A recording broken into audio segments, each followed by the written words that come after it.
आजको भिडियोमा हामीले इटिडिएस गर्ने क्रममा प्यान नम्बर नराखिकन करदाताको इटिडिएस गरेका छौं र पछि हामीले उक्त करदाताको प्यान नम्बर एडिट गर्नुपर्ने अवस्था आयो भने भेरिफाइड भइसकेको इटिडिएस को पेपरमा प्यान नम्बरलाई राखेर कसरी अपडेट गर्न सक्छौं र फेरि प्यान नम्बर राखेर हामीले चाहिँ त्यो भेरिफाई भइसकेको इटिडिएस पेपरलाई कसरी निकाल्न सक्छौं त्यो विषयमा जानकारी दिन गइराखेका छौं। यही विषयलाई आज हामी सिक्ने छौं।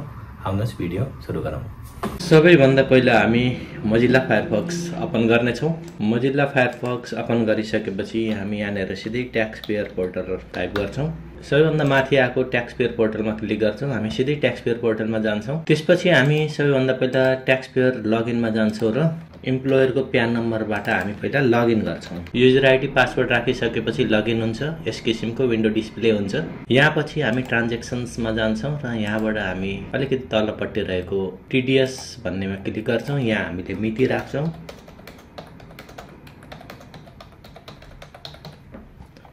मिति फिल गरिसकेपछि हामीले अहिलेसम्म गरेका टिडिएस को लिस्ट यहाँ आउने गर्छ।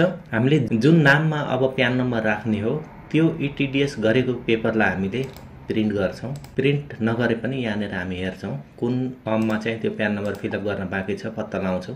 यहाँनिर देख्न सक्नुहुन्छ यो व्यक्तिको प्यान नम्बर चाहिँ यहाँ इन्ट्री भएको छैन। अब हामी यो व्यक्तिको प्यान इन्सर्ट गर्छौं। यसको लागि हामी यहाँबाट फेरि ब्याक जान्छौं। ब्याक गइसकेपछि यहाँ तपाईले देख्न सक्नुहुन्छ एड विथहोल्डिङ प्यान इन इटिडिएस भनेर यसमा क्लिक गर्छौं। ट्रान्ज्याक्सन नम्बरमा हामीले यहाँनिर अंक राख्छौं 8593 88277 8593 अनि कति थियो 8593 88277। यहाँ सबमिसन नम्बर राखिसकेपछि अमाउन्ट फ्रम भनेर भनेको छ। टिडिएस को अमाउन्ट एक्ज्याक्ट अमाउन्ट चाहिँ कति हो अमाउन्ट फ्रम र अमाउन्ट टु मा चाहिँ राख्नु पर्ने हुन्छ। कति अमाउन्ट देखि कति अमाउन्ट को टिडिएस मा चाहिँ हामीले एडिट गर्ने हो भनेर यहाँ सोध्न खोजिएको छ।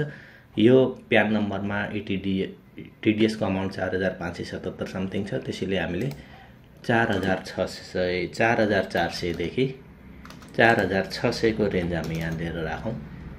सर्च गरौं। त्यो नाम यहाँ डिस्प्ले भइसकेको छ। अब हामीले यो नामलाई सिलेक्सन गरेर यहाँनिर प्यान नम्बर इन्सर्ट गर्छौं। प्यान नम्बर राख्नलाई प्यान नम्बर रहेको छ 1041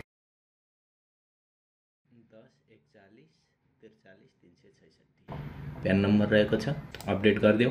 एकचोटि फेरि प्यान नम्बर राखौं 1041। ट्रेड नेममा क्लिक गरिसकेपछि अटोमेटिक व्यक्तिको नाम डिस्प्ले हुन्छ अनि यसलाई हामी यहाँनिर एडिट अपडेट गर्छौं। अपडेट गरिसकेपछि अब हामी सबमिट गर्छौं। सक्सेसफुली सबमिट भइसकेको छ। यसरी सबमिट गरिसकेपछि प्यान नम्बरमा अटोमेटिक त्यो नाममा प्यान नम्बर अपडेट हुने गर्छ। पहिला हामीले प्रिन्ट गर्दाखेरि व्यक्तिको नाम मात्र देखाएको थियो, प्यान नम्बर थिएन। अब हामीले यसलाई फेरि प्रिन्ट गरेर हेर्छौं। ब्याक गर्छौं। ट्रान्ज्याक्सनमा जान्छौं। टिडिएस मा जान्छौं र यहाँनिर हामीले लास्टमा 277 नम्बरलाई हामीले एडिट गरेका थियौं। 277 मा यहाँनिर जान्छौं। प्रिन्ट गरेर हेर्छौं। यहाँ देख्न सक्नुहुन्छ व्यक्तिको नाम सँगसँगै प्यान नम्बर पनि आइसकेको छ।